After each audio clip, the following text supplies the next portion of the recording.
Kinabahan na. Nakatulala ako habang nasa loob ng mahigpit at mainit na yakap ni Hugo. Nang matauhan ay pinilit kong makawala sa kanya. Itinula ko siya. Hindi naman siya nagmatigas. Kusa niya akong binitawan matapos niyang mapatitig sa luhaan kong mukha. Magsasaing na ako. Tinalikuran ko na siya. Hindi naman na siya nangulit. Hindi rin humabol sa kusina. Parang may iniisip siya. Buong oras na nagluluto ako ng tanghalian ay nasa sala lang si Hugo. Hindi siya nagpapasaway. Nakaupo lang siya roon ng tahimik. Hanggang sa dumating ang mami niya at mag-usap saglit ni Tatay Bear ay hindi na ako kinulit ni Hugo. Nang umalis na sila ay umakyat na rin ako sa itaas, sa kwarto ko. Doon ako tumulala habang naghihintay sa wala. Iniisip ko kung ano ba ang nagawa kong mali sa mga tao at bakit parang lahat sila ay pinagkakaisahan akong saktan. Si Arkanghel, ano na bang nangyayari sa kanya? Bakit parang bigla na lang siya nawala? Ibig sabihin ba nito ghosted na ako? Namumugto ang mga mata ko kinakagabihan nang makabuo ako ng desisyon. Ayokong mag-jump into conclusion agad-agad. Kaya ako na mismo ang aalam ng sitwasyon. Kinabukasan ay nadatnan ko si Tatay Bear sa sala na tahimik na nakatulala. Saan ka pupunta? Tanong niya sa akin nang makitang bumaba ako ng hagdan na nakabihis ng pangalis. Nakakulay pink akong crop top t-shirt, faded fitted jeans at flats na sandals. Nakatali lang ang buhok ko paitaas at wala akong ibang dala kundi maliit na bag. Wala na rin pala akong suot na fake braces. Inalis ko na. Dadalawin ko po si Arkanghel sa Manila. Sagot ko sa mahinang boses. Inaasahan ko na pipigilan niya ako pero nakapagtataka na hindi ganoon ang nangyari. Lumapit ako sa kanya at yumakap. May pagkain po sa ref. Iinitin na lang po. Uuwi po ako agad. Tumango si Tatay Bear. Mag-ingat ka. Magaan ang loob ko na umalis ng bahay namin sa Cavite. Sa pag-uwi ko, kami naman ni Tatay Bear ang mag-uusap. Hawak ko ang address na kinopya ko sa journal ni Arkanghel bago siya umalis. Alam ko kasi na darating ang araw na dadalawin ko siya, kaya nagready na ako. Kabado ako na lumuwas ng Manila pero wala akong choice. Miss ko na siyang lintik siya. Kahit pa pinabayaan niya na ako at kinalimutan niya na ang promises niya sa akin. Kailangan ko pa rin siyang hanapin. Para kung talagang ayaw niya na sa akin ay magkalinawan na kami. Closure kumbaga. Para naman hindi ako tangang umaasa na babalik pa siya. Mapait akong napangiti sa kawalan. Oo, mahirap at masakit talaga. Gusto ko lang talagang malaman kung saan ako nakalugar, kung may lugar pa nga ba ako. 2 oras ang layo ng biyahe ko. Wala namang gaanong traffic at nakataksi ako mula Baclaran hanggang sa QC. Gumastos talaga ako para naman hindi maubos ang oras ko sa paghahanap ng lugar niya.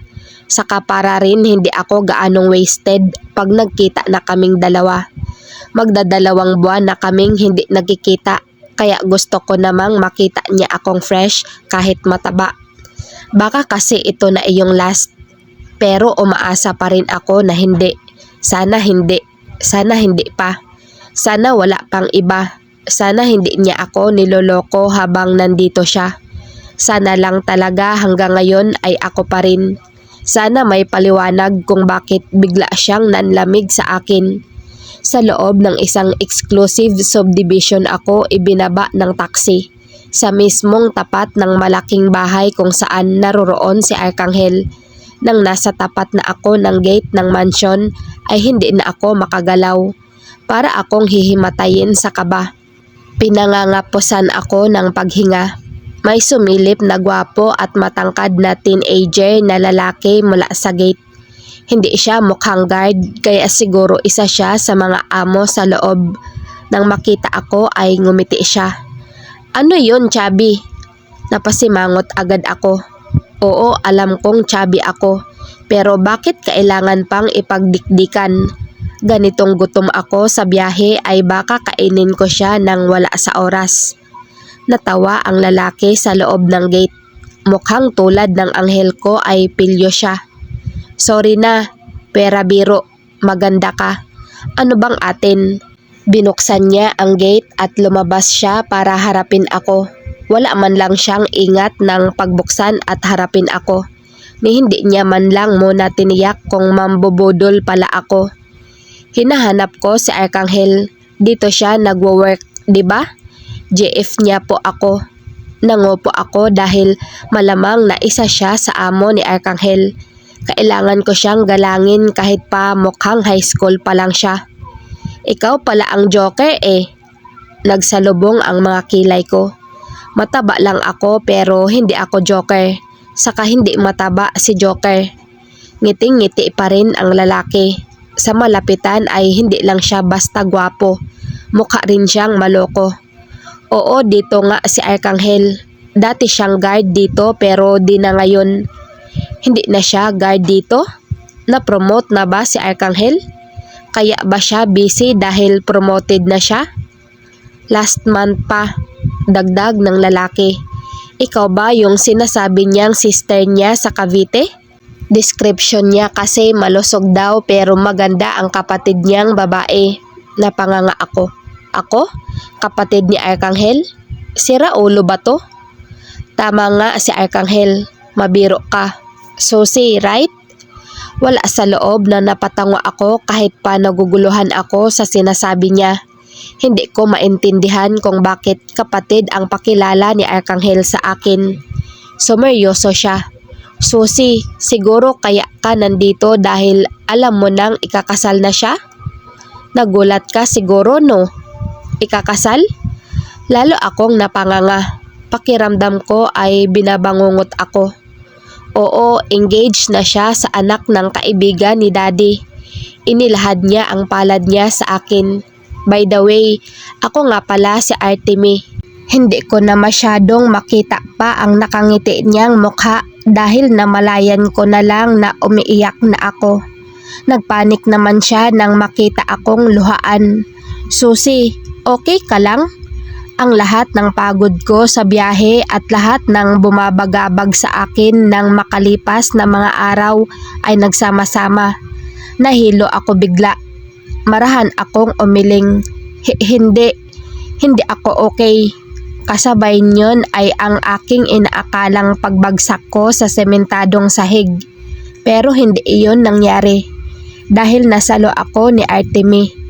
Bumukas ang gate at isang pamilyar na boses ang narinig ko bago ako mawala ng ulirat. Susi, hindi ko alam kung gaano katagal akong naidlip. Hindi ko alam kung sino ang bumuhat sa akin.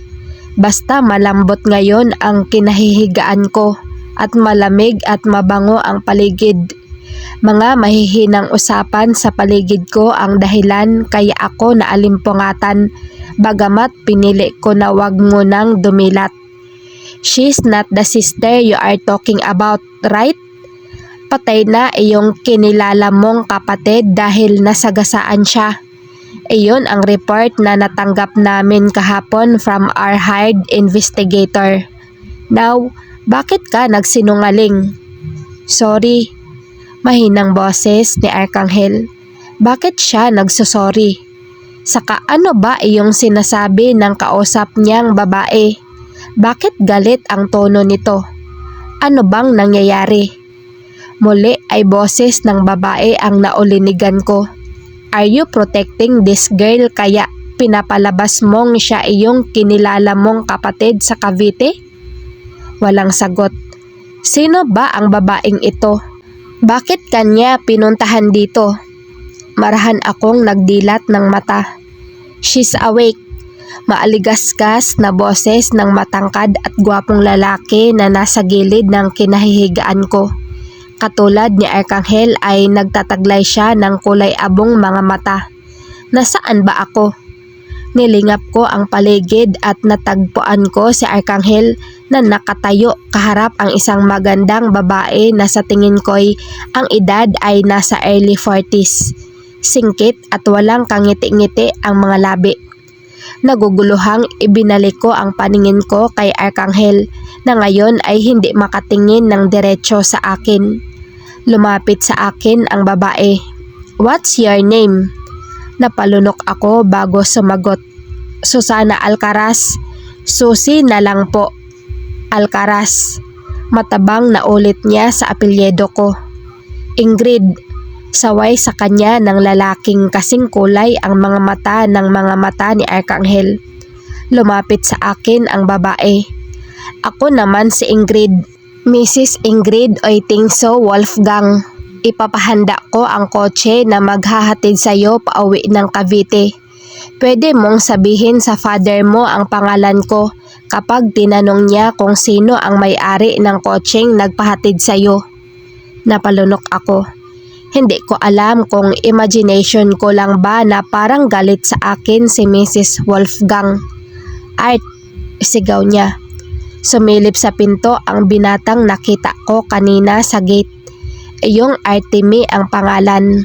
"Yes, ma'am." "Samahan mo si Susi sa garahe." Uuwi na siya?" Nagtatakang napatingin sa akin si Artemy.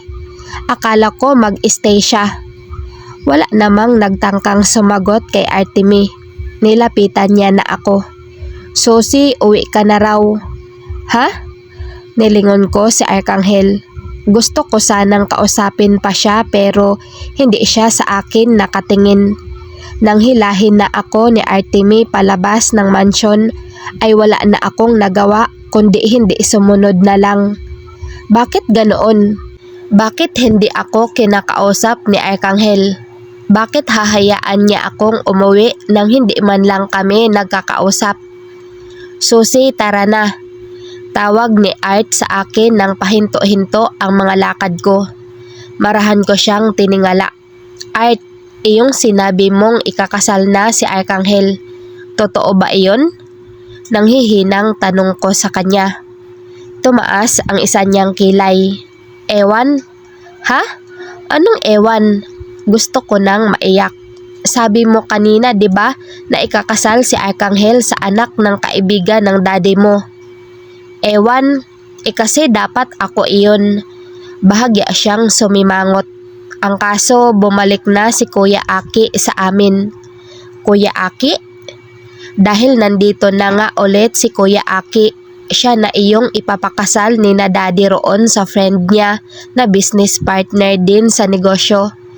Pero hindi pa naman ngayon, sa future pa. Kumbaga, kasunduan pa lang sa ngayon." Hindi ko maintindihan ang mga sinasabi niya. Saka bakit kailangang si Arkanghel ang ikasal sa kung sino man iyon? Tisk, okay lang naman eh. No hard feelings. Tumingin sa akin si Artemy. "Ang kaso, ex ko iyong fiancé ni Kuya Aki. Heist in love pa pati iyon sa akin." Naguguluhan pa rin ako habang nakasunod sa kanya. Nang nasa garahe na kami ay may tinawag siyang driver. Maya-maya ay huminto ang isang pulang kotse sa harapan namin. "So this is it? Uuwi na talaga ako? Uuwi na lang ako nang hindi malilinawan? Uuwi na lang ako na nasasaktan? Uuwi na ba talaga ako?" Sambit ko. "Ingat, Susi." Ngumiti si Artemy. "Dalaw ka pag may time ka." Urong sulong naman ako. Umaasa pa rin ako na baka naman humabol iyong taong inaasahan ko. Baka naman may paliwanag siya sa lahat ng ito. Baka hindi niya ako matiis. Pasakay na ako ng kotse nang mapalingon ako sa pinto ng mansyon. Naroon si Arkanghel at nakatayo paharap sa amin. Bumilis ang tibok ng puso ko. "Arkanghel, mag-ingat ka." Iyon lang ang sinabi niya pagkatapos ay tumalikod na siya. Iyon lang, ganoon lang. At siguro iyon na rin ang sagot sa mga tanong ko. Kahit hinang-hina ang pakiramdam ay pinilit ko na lang na makapasok sa loob ng kotse para makauwi na sa Cavite. Maski isang text, wala. Ang sakit na ng mga mata ko sa pag-iyak at pagtitig sa screen ng phone ko. Buong biyahe, naghihintay pa rin ako ng paliwanag mula kay Arkanghel. Naghihintay ako na i-text niya ako kahit isa lang, kahit maiksi lang, kahit ano sana. Si Arkanghel iyon kilala ko iyon, maligalig iyon, makulit, saka mahal na mahal ako. Dapat ganoon pa rin siya ngayon. Bakit nag-iba? Anong nangyari? Bakit bigla-bigla parang hindi ko siya kilala? Hindi kasi pwedeng basta ganoon na lang Ang hirap tanggapin ng walang maayos na dahilan. Akala ko kaya kong maging okay, pero ang hirap-hirap. Hindi ko maihakbang ng maayos ang mga binti ko dahil nanghihina ang mga ito. Pagkababa ko ng kotse na naghatid sa akin pauwi rito sa Cavite, ay nag-stay pa ako ng ilang minuto sa gate namin bago pumasok sa loob. Sinigurado ko munang hindi ako mukhang miserable. Kahit pa ang totoo ay mas malala pa roon ngayon ang nararamdaman ko. Hindi ko pa alam ano ang isasagot ko kung magtatanong si Tatay Bear. Pero sana wag niya na muna akong tanungin dahil baka hindi ko kayanin. Baka hindi ko mapigilan ang sarili ko at mapaiyak ako sa harapan niya. Inayos ko ang sarili ko. Pinilit kong ngumiti bago pumasok sa pinto. Tatay Bear, nandito na po ako. Nagpanggap akong masigla para sana hindi siya magtaka. Ang kaso ay hindi ko na rin iyon nagawa dahil sa itsura ng aking nadatnan. Nakaupo si Tatay Bear sa gitna ng sofa at luhaan ang mga mata niya. Nakauwi ka na pala. Mabilis siyang nagpunas ng luha gamit ang laylaya ng suot niyang t-shirt. Inilang hakbang ko ang layo naming dalawa. Bakit po kayo umiiyak? Ano pong nangyari? Nag-aalalang tanong ko. Nagugutom ka na ba? Hindi niya pinansin ang sinabi ko. Kumain ka na ba? Ano, may ulam pa riyan. Nagpilit siyang makatayo. Nakasunod ang tingin ko hanggang sa maglakad siya papunta sa kusina gamit ang kanyang saklay.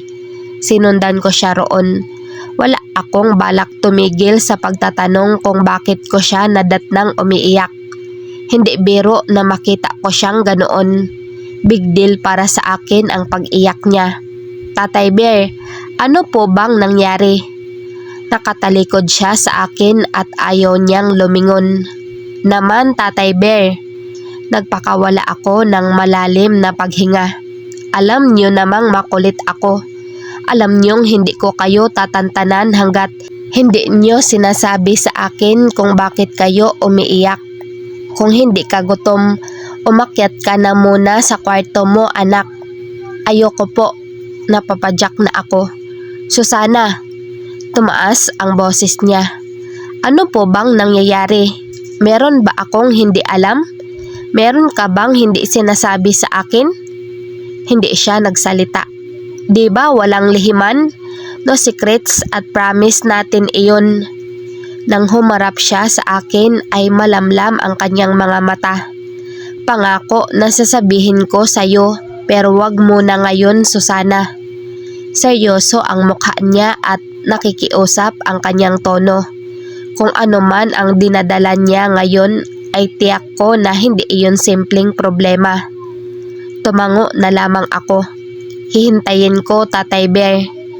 Naghugas ako ng kamay at naghilamos muna sa lababo bago umakyat sa kwarto ko.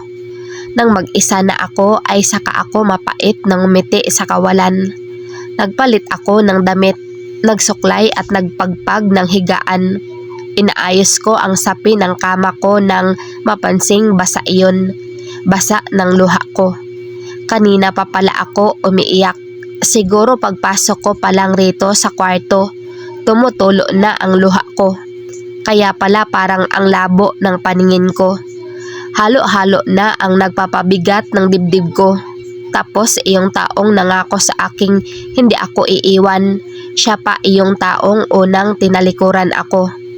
Nagpunas ako ng luha bago nahiga. Arkanghel, sana okay ka lang.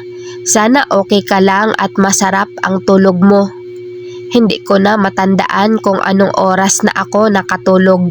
Basta ang alam ko ay sobrang hapdi na ng mga mata ko sa pag-iyak nang sa wakas ay makaramdam ako ng antok.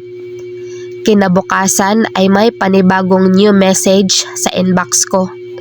Hugo Emmanuel, good morning. Mabuti pa itong itlog na ito. Itinitext ako. Iyong boyfriend ko. Wala man lang kahit isang pirasong blank text. Boyfriend? Natigilan ako. Anong boyfriend? May boyfriend pa nga ba ako? Hindi na. Napakalinaw na hindi na. Bumigat na naman ang mga mata ko. Ano ba yan, Susana? Para ka ng panda. Tama na. Saway ko sa sarili. Tumingala ako sa kesame at nagbilang ng up to 10. Nang feeling ko kaya ko ay okay na ako ay saka ko lang ulit tiningnan ang aking phone. Kailangan kong maging okay kasi iyon lang ang option ngayon. Nag-check ako ng messages at comments sa ginawa kong page for my online shop. Sumagot muna ako ng mga inquiries na katulad ng ginagawa ko sa araw-araw. Nang makatapos ay messenger ko naman ang tiningnan ko. Wala naman.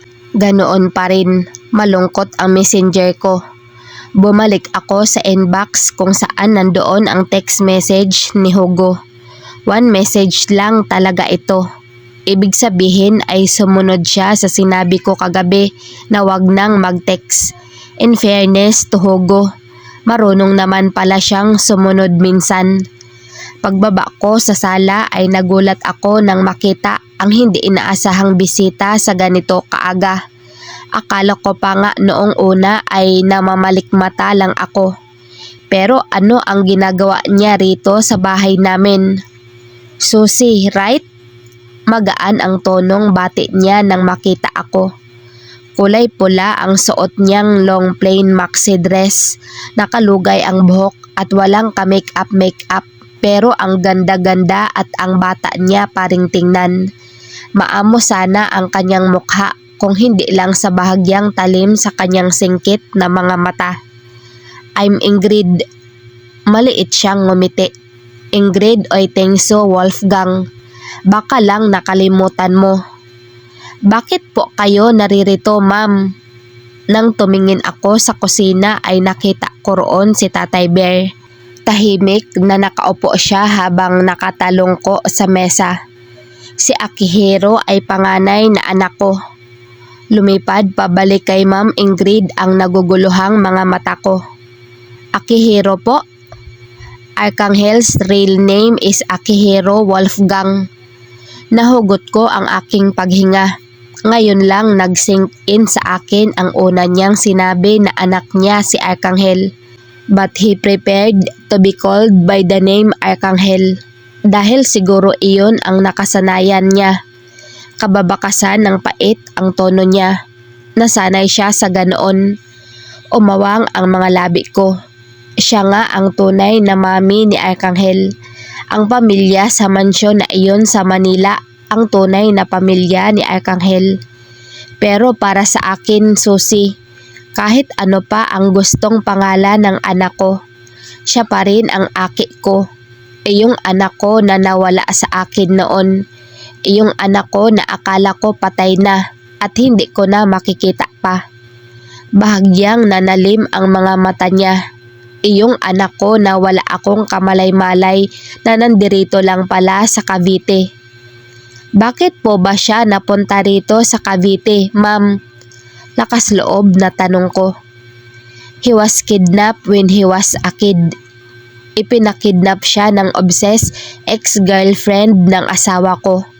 Sinubukan namin siyang iligtas pero wala kaming nagawa. Tinurukan kami ng drugs noon. Sa bilis ng pangyayari, wala na kaming nagawa pa. Akala namin patay na si Aki. Sorry po. I could imagine kung gaano kasakit ang pinagdaanan nila. Si Arkanghel, hindi ko akalain na matindi ang pagkakahiwalay niya sa kanyang tunay na mga magulang. Mapaklang tumawa si Ma'am Ingrid. Pero tapos na iyon, Susi. Tapos na kaming magsisihan ng asawa ko. Actually, muntik pa kaming tuluyang magkahiwalay noon. Pero tapos na iyon. Tapos na kaming magdusa at halos mamatay sa sakit. Nanubig ang mga mata niya. Pero iyong pangungulila namin kay Aki, kahit kailan ay hindi natapos. Natagpuan niyo na po siya, ma'am. Kasama niyo na po siya. Masaya po ako para sa inyo at kay Arkanghel dahil alam kong kahit hindi niya kayo naaalala kayo ng puso niya. You're happy for us? Nagulat ako nang bahagyang umismid ang mga mapulang mga labi ng ginang. Thank you. I'm just wondering if you can still be happy kapag nalaman kung sino ang dahilan kung bakit nawalay ang anak ko sa amin. Natigilan ako nang marinig ang marahang pagsinghot ni Tatay Bear mula sa kusina. In denial ang puso ko pero ang isip ko ay unti-unti nang napagtagni-tagni ang mga nangyayari. Nagsimulang manginig ang katawan ko at mapuno ng takot at pangamba ang dibdib ko. Pare-pareho sila, Susi. Wala akong pakialam kahit iba-iba ang dahilan nila. Mga demonyo pa rin silang lahat. Gusto kong pagbayarin silang lahat. Ano pong balak nyo sa kanila? Unfortunately, patay na iyong ibang kidnappers para mabalikan pa namin sila. Pero iyong dalawang pulis na tumanggap ng malaking suhol para itago at palabasing patay na ang anak ko. Gusto ko silang mabulok sa kulungan. Pumatak na ang mga luha ko. Gusto kong pagbayarin sila sa lahat ng sakit na dinulot nila sa akin. Gusto ko na maramdaman nila ang katulad na sakit. Gusto ko na mawalan din sila ng anak. Narinig ko ang pag-usod ng upuan ni Tatay Bear. Nakikiusap ako na wag mong idamay ang anak ko. Nanlisik lalo ang mga mata ni Ma'am Ingrid nang tumingin sa likuran ko kung saan naroon si Tatay Bear. Hindi ako masamang tao, Alcaraz. Tuloy-tuloy ang mga luha ko at parang sasabog ang ulo ko sa mga naririnig ko. Alcaraz, hindi ako masama pero gusto kong maging masama. Gusto kong patayin itong anak mo sa harapan mo mismo. Napalapit sa amin si Tatay Bear kahit pa kandahirap siya sa kanyang saklay. Pakiusap, wag ang anak ko. Ako na lang. Gusto kitang saktan din. Gumaralgal na ang boses ni Ma'am Ingrid. Ang matapang niyang mukha ay unti-unting lumambot. Gusto kong mahirapan ka. Gusto kitang ipakulong habang itong anak mo pahihirapan ko. Nakikiusap ako sa iyo. Kinarman ako sa nagawa ko. Humahagulhol na makaawa ni Tatay Bear. Naging mapera man ako dahil sa pagtanggap ko ng suhol. Nawala naman sa akin ang asawa ko. Iniwan niya pa rin ako. Iniwan niya pa rin kami ng anak namin. Lumaki ang anak ko na walang ina. At nawala rin ang lahat ng pera ko dahil sunod-sunod na kamalasang tumama sa akin. Mapait na ngumiti si Ma'am Ingrid. Dahil ang isang kasalanan ay katumbas ng 10 kamalasan. Sana naisip mo ang kahihinatnan bago ka gumawa ng masama sa kapwa mo. Alam ko na iyon ngayon at maniwala ka man o sa hindi. Pinagsisihan ko na ang lahat. Walang araw na hindi ako kinakain ng aking konsensya. Tatay Bear, napasigaw ako nang bigla siyang lumuhod sa harapan ni Ma'am Ingrid. Inaamin ko na nasilaw talaga ako noon sa pera. Pinangarap kong maging mapera para may maipagmalaki sa aking asawa. Kaya tinanggap ko ang suhol na itago ang anak mo. Pero maniwala ka, noong pinapaligpit na iyong bata ay hindi sumagi sa isip ko na sundin ang utos na iyon. Mas pinili ko na ipaampon na lang siya sa isang pamilya kaysa patayin. Wala akong balak na masama sa anak mo, Alcaraz. Napatingala si Tatay Bear sa babae. Gusto kong maging masama at gawin lahat ng sinabi ko kanina. May lungkot sa mga ngiti niya, pero hindi ko kayang gawin iyon dahil kahit gustuhin kong maging masama, hindi ako masama at mas lalong hindi magagawang saktan ang pamilya niyo dahil alam ko na hindi iyon ikatutuwa ng anak ko. Bumalik ang singkit na mga mata ni Ma'am Ingrid sa akin. He is protecting your family, Susie. Ma'am, hikbit ko. Yes, Susie. He is protecting this family. Tumingala siya para pigilan ang nagbabantang luha. This family that he doesn't deserve. Lumakad na patungo sa pinto si Ma'am Ingrid. Bago siya tuluyang lumabas ay nilingon niya ako. May isang hiling ako sa iyo, Susie. Nagpahid ako ng luha. Ano po iyon, ma'am? Gusto kong makasama namin si Arkanghel nang walang iniintindi, nang walang iniisip at inaalala. Gusto kong mabawi ang lahat ng panahon na nawala sa amin. Napalunok ako. Nahuhulaan ko na ang tinutumbok ng sasabihin niya. Dadalhin namin siya sa US, Susie. Daig ko pa ang sinaksak sa puso. Ipapagamot namin siya roon para maalala niya na kami. Pag-aaralin din namin siya sa US. Ibibigay namin ang lahat sa kanya dahil iyon ang dapat. He deserves everything in the world. He's a Wolfgang, a billionaire, the firstborn of a hotel and casino magnate. Sa mga sinabi niya ay mas naramdaman ko ang sobrang panliliit ko. Siya ang magiging tagapagmana ng posisyon ng asawa ko dahil siya ang panganay. Ngayon pa lang, dapat inihahanda na siya para roon. Kaya wala nang panahon na dapat aksayahin. Walang dapat maging hadlang para sa buhay na tunay na nararapat sa kanya. I hope you understand what I am saying here. Naiintindihan ko ang gusto niyang sabihin. Gusto niya na walang maging sagabal sa pag-alis nilang pamilya papunta sa US. Susie, malamlam na ang mga mata niya na nakatingin sa akin. Marahan akong tumango sa kanya. Naiintindihan ko po, ma'am. Iyon lang ang hiling ko, Susie. Ang mabawi ng anak ko ang lahat ng nawala sa kanya. Sapat na iyon para kahit paano makapagpatawad ang puso ko. Bago magpaalam ay sinabi niya na hindi niya ididemanda si Tatay Bear. Pero iyong isang pulis na kasama sa pagtatago kay Aki ay hindi ko alam kung ano ang balak niya. Lumakad na patungo sa gate si Mrs. Ingrid Wolfgang. Habol ko na lamang siya ng tingin nang sumakay na siya sa magarang kotse na naghihintay sa kanya sa labas ng aming maliit na bakuran. Susana, mahinang boses ni Tatay Bear. Luhaan ang mga mata ko nang harapin siya.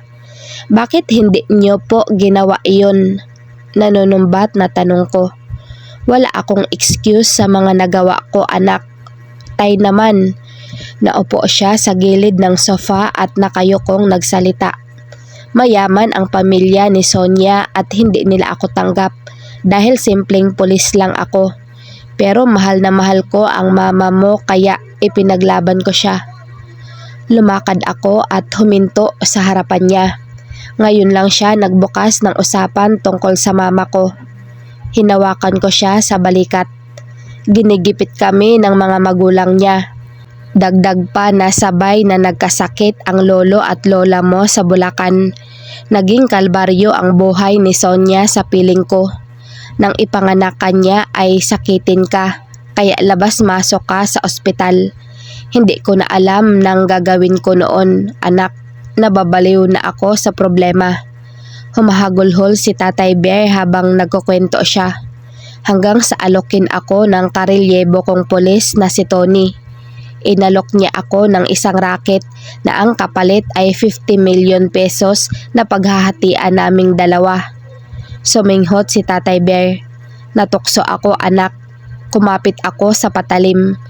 Iyak lamang ako ng iyak habang nakikinig sa sinasabi niya. Kasama kami sa mga pulis na pumunta sa nasusunog na bahay kung saan naroon ang isang pamilyang hinostage ng isang baliw na babae. Ang kailangan naming gawin ni Tony ay kunin ang anak ng mag-asawang hinostage. Si Tony ang nag-cover sa akin para maitakas ko iyong bata na lingid sa kaalaman ng mga kasama naming pulis. Pero bakit inakala ng tunay na pamilya ni Arcangel na patay na siya? Bakit hindi siya hinanap ni Mrs. Wolfgang? Umiiyak na tanong ko.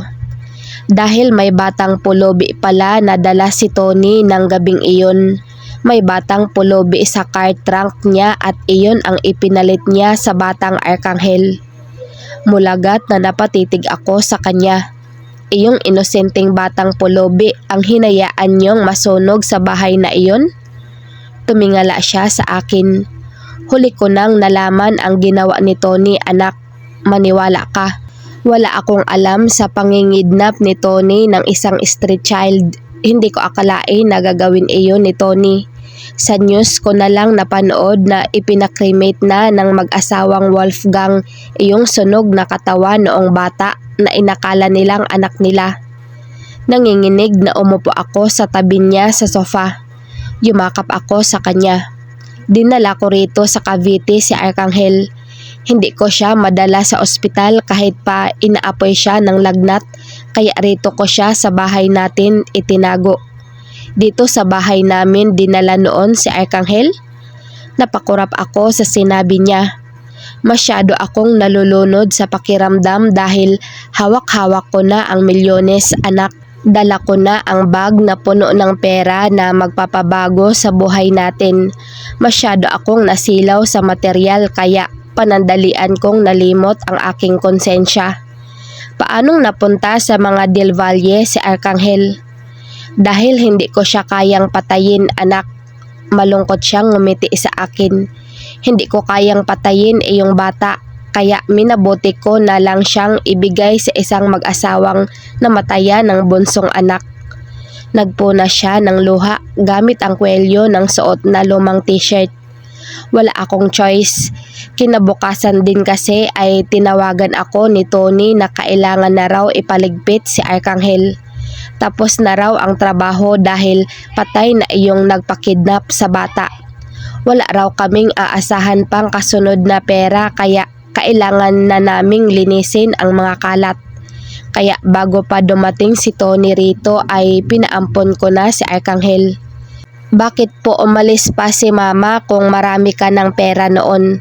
Bakit iniwan niya pa rin tayo? Marami akong pera noon. Nabili ko itong bahay. Nakabili ako ng maliit na mga paupahan, pwesto sa palengke at naipagamot kita, anak. Hindi lang iyon. Napatayuan ko rin ng bahay ang lolo at lola mo sa Bulacan.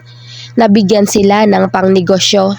Ang akala ko noon ay magiging masaya si Sonia, pero hindi iyon ang nangyari. Muling nanubig ang mga mata ni Tatay Bear. Nagalit si mama kaya niya tayo iniwan? Tumango siya.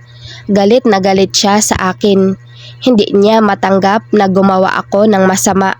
Disappointed siya dahil kaya niya ako nagustuhan ay dahil may paninindigan ako at mabuti akong tao. Pero dahil sa ginawa ko ay sinira ko ang tiwala niya. Nagsisisi na siya na sumama siya sa akin at ipinagpalit niya ang mga magulang niya para makasama ako. Pero bakit pati ako ay iniwan niya, Tatay Bear? Halos pasigaw na ako dahil hindi ko maintindihan. Bakit pati ako iniwan? Hindi ba ako naisip man lang ni mama kahit kailan? Alam ba nito kung gaano ako naghirap sa Bulacan? Pasan ko ang lahat-lahat. Para na akong masisiraan ng bait kung paano pagkakasyahin ang sarili dahil ako lahat. Walang ibang mag-aalaga kina Tatay Bear, lolo at lola. Ako ang nagluluto, naglilinis at naglalaba ng lahat ng damit namin. Caregiver din nila, gigising ng maaga para paliguan sila, asikasuhin, pakainin. Okay lang naman dahil mahal ko sila, pero napakahirap din. Kinakailangan ko pang rumakit para sa ekstrang pera. dahil nauubos na ang ipon namin sa mga gamot. Sa lahat ng iyon, kailangan ko pa ring panatilihing maayos ang pag-aaral ko. Ang buong akala ko ay mag-isa lang ako sa mundo. Pero meron pa pala akong nanay. Nanay na masaya sa buhay nito dahil walang anak na inaalala. Nagsisikip ang paghinga na kumuyom ang mga kamao ko. Bakit nga ba ako nagrereklamo? Di ba parang karma lang itong nararanasan ko dahil lumaki rin naman si Arkanghel na wala ang tunay na magulang nito? Malungkot na nakatingin si Tatay Bear sa akin. Susana, dahil hindi alam ng mga magulang ng mama mo na nagkaanak kami. Hindi niya sinabi. Nakatulala ako sa sofa hanggang sa umabot ang hapon. Walang nananghalian sa amin ni Tatay Bear. Ayoko na rin siyang katukin pa sa kwarto niya dahil alam ko naman na hindi niya rin ako pagbubuksan. Ang gulo-gulo ng mga utak namin ngayon at ako parang masisiraan na ako ng ulo sa lahat ng nalaman ko. Para akong binabangungot ng gising. Hindi ko pa rin matanggap na iyong Tatay Bear na inakala kong perpekto, nakagawa pala ng hindi maganda, na iyong yaman na ipinatamasa niya sa akin noon galing pala sa masama. Ayaw ko nang isipin si Arkanghel. Wala akong mukhang ihaharap sa kanya dahil tama lang pala na iwasan niya ako. Tama lang na iwan niya ako. Hindi ko siya deserve. Kung totoosin, dapat magalit siya sa akin. Dapat magalit siya kay Tatay Bear. Sinira namin ang buhay niya.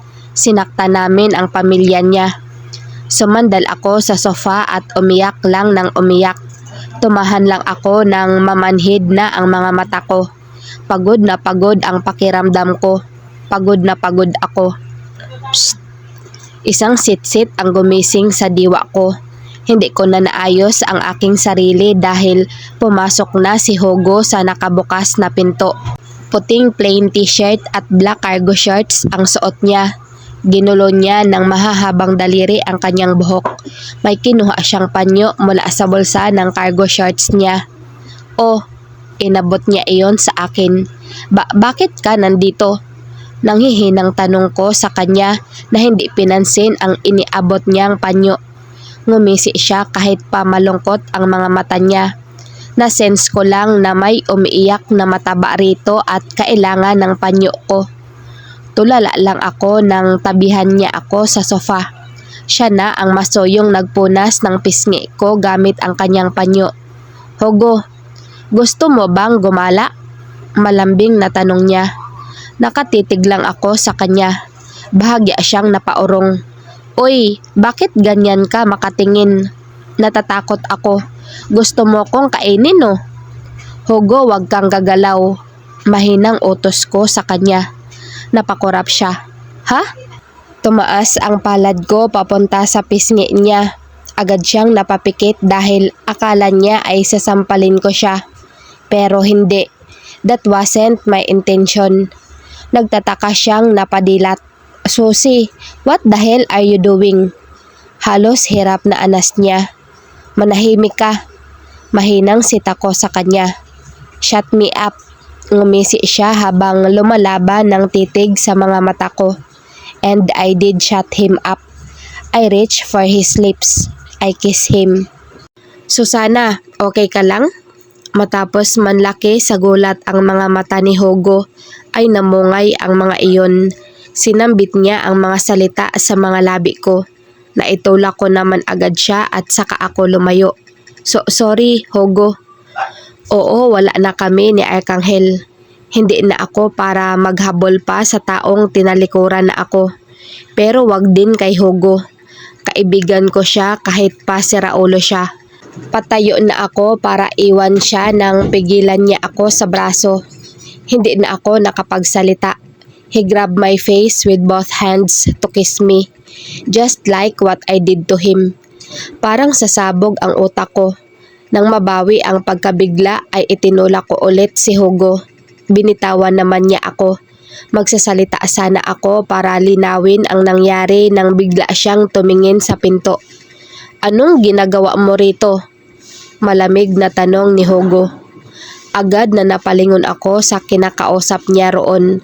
Iisa lang naman ang taong ginaganito ni Hugo ng tono. Napanganga ako nang makita ang matangkad na lalaki na nasa pinto. Nakakapaso sa lamig ang mga mata niya na kulay abo. Arkanghel. Simpleng plain white shirt, fitted jeans and gray casual loafers ang suot niya. Wala siyang suot na relo pero may maliit na silver na hikaw ang kaliwa niyang tenga.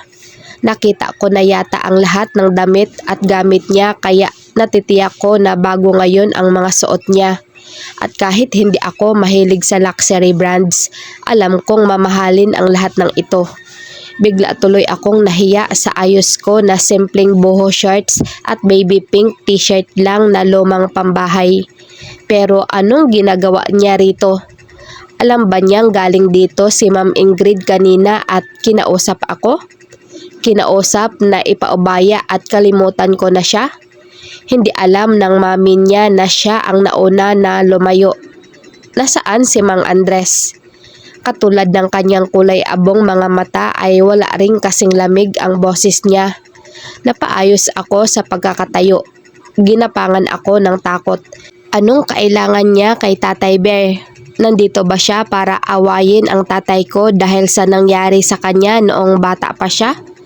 Napalunok muna ako ng ilang ulit bago siya sagutin. Natutulog si Tatay Bear. Tumaas ang BP niya kanina kaya kailangan niyang magpahinga. Natatakot kasi ako sa pwede nilang pag-usapan. Baka hindi kayanin ni Tatay Bear ang sobra-sobrang tensyon sa araw na ito. Baka tumaas na naman ang BP. Seryoso ang mukha niya nang magbalik ng tingin sa akin. Then tayo na lang ang mag-usap. Napakurap ako. Ako, kakausapin niya? Kung ayaw mong ipakausap sa akin si Mang Andres, tayo na lang ang mag-usap na dalawa. Sinikap kong sumagot kahit pa nangangatog. Sige, pero gusto kong makausap ka ng tayo lang. Sumulyap ang malalamig niyang mga mata kay Hugo. At bakit kailangan kayo lang? Maangas namang sabi ni Hugo sa kanya. Malay ko ba kung baka may gawin ka kay Susie pag umalis ako? Pumagit na agad ako sa kanila. Hugo, sige na, umuwi ka muna. Sobra-sobra na itong nararamdaman ko ngayon. Baka atakihin na ako sa puso kung mag-aaway pa silang dalawa. Baka anong gawin sa'yo niyan Hugo, tinakpan ko ang bibig niya. Sige na please, mag-uusap lang kami ni Arkanghel. Pakiusap ko kahit napapaisip ako kung bakit ba kailangang makiusap pa. Pwede ko naman siyang tadyakan na lang palabas ng pinto namin. Tumango si Hugo. Siguro na-excite kasi first time kong makiusap sa kanya. Nang sulyapan ko si Arkanghel ay nakaismid ng bahagya ang mga labi niya habang nakatingin sa amin. Alis muna ako. Tiningnan ni Hugo ng matalim si Arkanghel bago lumapit sa akin. Okay, ingat ka. Text ka lang kapag kailangan mo ako. Bilin niya sa kayumuko para halikan ako sa pisngi. Nandilat ako sa ginawa niya. Mabilis na rin siyang nakalayo sa akin pagkatapos. Usap lang Maangas na banta niya kay Arkanghel bago siya lumabas ng pinto. Nakanganga ako nang wala na si Hugo. Pagtingin ko kay Arkanghel ay nakataas ang kilay niya sa akin. May dapat ba akong sabihin? Dapat ba i-explain ko sa kanya yung kiss ni Hugo sa akin sa pisngi? Kung gagawin ko naman iyon, baka magmukha lang akong tanga kasi ayaw namanan niya sa akin. Wala naman na kami. Ilang na ilang ako at hindi ko talaga alam ang gagawin. Ang awkward ng hangin sa paligid namin. Mabuti na lang at umiwas ng mga mata sa akin si Arkanghel. Ano pala iyong pag-uusapan? Basag ko sa katahimikan. Para matapos na kasi hindi ko na kaya ang presensya niya. Gustong idemanda ng tunay kong pamilya si Mang Andres. Nang hina bigla ang aking mga tuhod kaya napakapit ako sa sandala ng sofa. Alam kong marami kayong naitulong sa akin. Pinatiran niyo ako rito sa bahay niyo. Pero Susie, kahit bali-balik ta rin ang mundo, Ang tatay mo pa rin ang dahilan kaya nalayo ako sa tunay kong pamilya. Matigas ang boses niya. Nakakapanlamig ang nagyayelong mga titig niya. Alam ng tatay mo kung sino ako. Pero bakit ngayon lang niya naisipang bumawi sa mga kasalanan niya? Ang dami nang nasayang na panahon. Ito ang unang beses na narinig ko siyang magsalita ng puno ng pait. Hindi mo masisisi ang pamilya ko, Susi. Panahon ang ninakaw sa kanila. Hindi maibabalik ng tatay mo ang mga panahong iyon. Alam ko naman, mahina ang boses na sagot ko. Hindi ko maipagtatanggol ang masamang ginawa ni Tatay Bear sa pamilya mo. Kayang-kaya kanyang ibalik noon pero naduwag siya at mas pinili niya ang manahimik. Mas pinili niya ang malaking pera kaysa gumawa ng tama. Pumatak na ang mga luha ko. Ito na yata ang pinakamalaking dagok sa buhay namin, higit pa sa pagkalugi at pagkawala ng mga negosyo namin. Mas mabigat sa akin ang posibilidad na magkakalayo kaming mag-ama. Hindi ko iyon kakayanin. Hindi ko kayang makulong ang tatay ko. Isa pa, matanda na siya. Pilay pa siya at may sakit. Mas ayokong makulong siya dahil hindi ako nakakatiyak na magiging maayos siya sa kulungan dahil walang mag-aalaga sa kanya roon. Wala ako roon. Kung makukulong siya, siguro ikulong niyo na rin ako. Hindi ako ang magdedesisyon yan, ang batas, Susi. Sobrang lamig niya, ang lamig-lamig niya. Paano niya nakuhang maging matatag habang umiiyak ako sa harapan niya? Kahit ba katiting, wala na talaga siyang pakialam sa akin? Kahit wag niya nang isipin noong naging kami. Sana kahit maisip niya na lang iyong pagiging magkaibigan namin noon. Kahit iyon lang sana. Kilala naman niya ako. Hindi ako masamang tao. Hindi ako masamang anak. Estudyante at kaibigan. At siguro naman, naging mabuti rin ako sa kanya sa abot ng aking makakaya. Ngumiti ako sa pagitan ng aking pag-iyak. Alam kong hindi ko dapat isumbat sa iyo ito pero sana maisip mo na kung hindi rin dahil kay Tatay Bear, wala ka na ngayon sa mundong ito. Pinili niyang gamutin ka kaysa pabayaan. Pinili niyang buhayin ka kaysa patayin. Pinili niyang ipaampon ka sa maayos na pamilya kaysa hayaang magpagala-gala. At ngayon pinili niyang ibalik ka sa inyo kaysa makita kang nahihirapan dito. Pero pinili niya ring saktan ang pamilya ko. Nagtaas siya ng boses na ikinagulat ko. Ang pagsigaw niya habang nangingilid ang mga luha sa kanyang kulay abong mga mata ay mas masakit pa sa tarak ng punyal. Kaya mo bang isipin kung gaano nasaktan ang mga magulang ko sa isiping wala silang nagawa para iligtas ako? Hindi ako nakapagsalita. Nanginginig ako ngayon sa sobrang sakit at pagkapahiya. Walang oras na hindi sila nasasaktan tuwing naiisip ako. Araw-araw silang namamatay dahil sinisisi nila ang sarili nila dahil sa pag-aakalang namatay ako dahil sa kanila. Ang tagal na panahon silang nadurog. Namulsa siya at bahagyang tumingala para patigilin ang mga mata sa pagluha.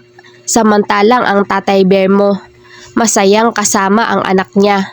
Napakaswerte niya dahil anak ka niya at mahal na mahal mo siya. Malungkot ang kulay abo niyang mga mata nang muling tumingin sa akin. Habang nilalambing, kinukulit at pinagsisilbihan mo ang tatay mo. Habang ini-enjoy niya ang pagiging ama sa'yo.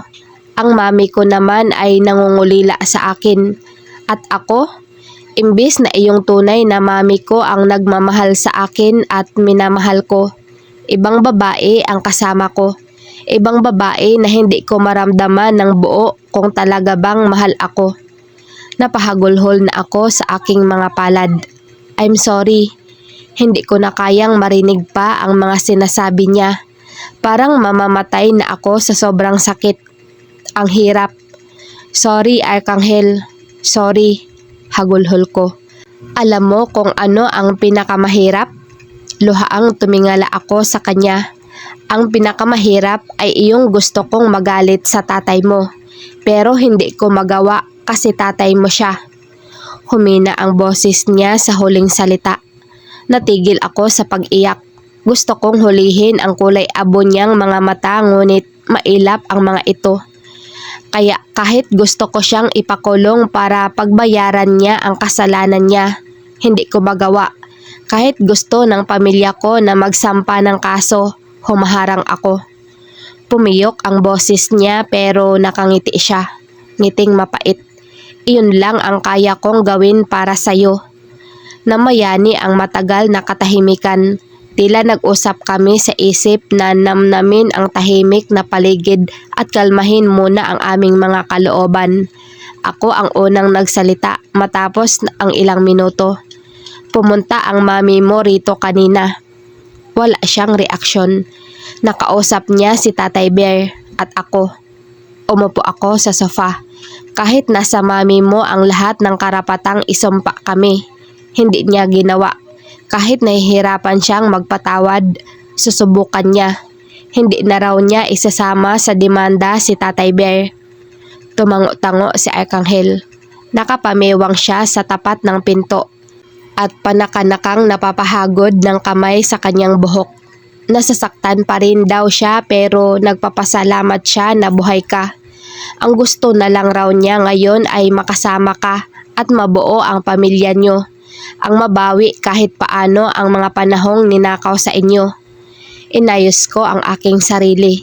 Tinuyo ko ang mga luha ko gamit ang panyo ni Hugo saka ako umayos sa pagkakaupo. Sorry sa lahat ng nangyari sa pamilya niyo.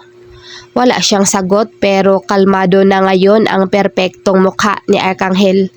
Habang buhay na utang namin sa iyo ang mga panahong nawala sa inyo. Habang buhay na dadalhin namin ang mga sakit na dinanas ng pamilya mo. Kung gugustuhin niyo pa ring idemanda si Tatay Bear, luluhod ako sa harapan niyo. Kasi alam ko na sa puso ni Tatay Bear, nagsisisi na siya at mabuti siyang tao na naipit lang ng pagkakataon. Pero kung hindi talaga kayo mapipigilan sa pagdidemanda, wala naman na akong magagawa kundi sumunod sa itinakda ng batas. Pero sasamahan ko si Tatay Bear. Aalalayan ko siya dahil kahit ano pa ang ginawa niya, ama ko pa rin siya. Wala nang demandang mangyayari. Muli ay katahimikan. Pakisabi na lang kay Mang Andres na dumaan ako. Ha? Nagpanik ako dahil aalis na siya. Habol ko siya ng paningin habang palabas siya ng pinto. Ang akala ko ay tuluyan na siyang lalabas pero lumingon siya ulit sa akin. Saka nga pala, ano? Kumakabog ang dibdib na tanong ko. Gaano katagal na kayo ni Hugo? Umawang ang mga labi ko. Tumaas ang gilid ng mga labi niya. Wag mo na palang sagutin. Nang mag-sink in sa akin ang pinupunto niya ay nanlaki ang mga mata ko. Anong karapatan niyang pagbintangan ako na parang ako pa iyong unang nanakit sa kanya? Siya ang may fiancé. Siya ang hindi nagsabi sa akin ng totoo. Pero bakit kung magsalita siya parang hindi ako naghintay sa kanya? Bumiyahe ako pa Manila para makausap siya. Hindi naman niya ako kinausap. Alam ko na may pinagdadaanan siya. Ang masakit lang kasi hindi niya ako pinagkatiwalaan. Siguro dahil tinanggap niya na agad na hindi na nga kami pwede. Kaya iniwan niya na ako sa ere. Pero bakit kung umasta siya ngayon ay parang wala akong ginawang kahit ano para ipaglaban siya? Sa bagay, mas mabuti na nga ang ganito. Mas nabuti nang paniwalaan niya ang gusto niyang paniwalaan para mas maging madali na ang bagong buhay niya, katulad ng hiling ng mami niya. Ngumiti ako. Pinilit kong mag-produce ng ngiting parang hindi nasasaktan. Sasabihin ko kay Tatay Bear ang pagdaan mo. Saka wag kang mag-alala sa kwarto mo sa bodega. Papatulong na lang ako kay Hugo na linisin iyon. Okay. Nakagat ko ang aking ibabang labi. Lalong lumalim ang pait sa aking dibdib habang walang pagbabago ang malamig niyang titig. Bata pa nga talaga siguro ako. Immature, padalos-dalos. Kasi ngayon ay gusto kong magpatalo sa sakit, awa sa sarili at sa hinanakit. Gusto ko ring gamitin ang pagkakataon na ito para tumupad sa hiling ng mami niya. na mabawi siya ng buo. Kaya hindi na ako para manggulo pa. Sinalubong ko ang malamig na mga mata ni Arkanghel. Nang wala ka, na-realize ko na mabait pala talaga si Hugo. Lagi ko siyang ka-text tuwing gabi. Lagi siyang dumadalaw para mangumusta. Nakangiti ako habang nagsasalita kahit masakit. At least, hindi ka naiinip. Matabang na sabi niya. Tumunog ang phone niya. Bagong phone. Hello, Daddy? Tumingin siya sa akin nang sagutin niya iyon. Umiwas naman ako at tumingin sa ibang direksyon. Parang ang sikip-sikip ng sala dahil sa presensya niya. Para maiiwas ang atensyon at emosyon ay nag-internet na lang din muna ako sa phone ko. Sa pag-i-scroll ko ng newsfeed ay nadaanan ko ang 1 day ago na new profile picture ni Hugo. Namilog ang mga mata ko nang makita ito. Ito yung kuha namin na magkadikit habang pisil-pisil niya ang pisngi ko. May 300 reactions na ito. Nangunguna sa comment section ang ex-be ni Hugo, Rhea Bea Samonte. Snake emoticon. Pangalawa si Isaiah Gideon DV. Awit. Pangatlo si Sandra. Sandy Asuncion. Kailan pa? OMG ship heart emoticon. May ilang kaibigan din si Hugo na nag-comment. Arnel Hilario. Ay gago at Benny at Paulo at Rudy. Tingnan nyo bago tangina. Benny Joey Pineda. Oy si Alcaraz yan. We, gago Hugo pinatulan ka? Paulo James Aguila. First time mag-DP ng bebe si Hugo. Support. Rudy Cruz Jr. Parang iba to. In love si Hugo oh. Baka si Alcaraz na karma nito. Abangan kitang mabroken pre. Feeling excited here. Lucky. Hala kayo na? What the F? At Lexus. Pre, you must see this. What the F? What the F? What the F? Walang reply si Hugo sa kahit sino sa nag-comment sa profile picture niya. Mukhang wala siyang balak i-correct ang mga maling akala ng mga kaibigan niya. Saka, bakit ganito ang kinalabasan samantalang galit nga ako nang kunin ang picture na ito? Pahamak ang pagkarong timing ng ekspresyon ng mukha ko. Nagulat ako nang makitang may comment din si Mrs. Aguilar sa post ng kanyang uniko iho. Narmalin Gregorio Aguilar at Andres Alcaraz, blushing emoticon. Bakit kailangang itag si Tatay Bear? At bakit may ganoong emoticon? Mabuti na lang talaga at inactive sa Facebook si Tatay Bear pero hindi ko lang alam kung nakita niya na ito.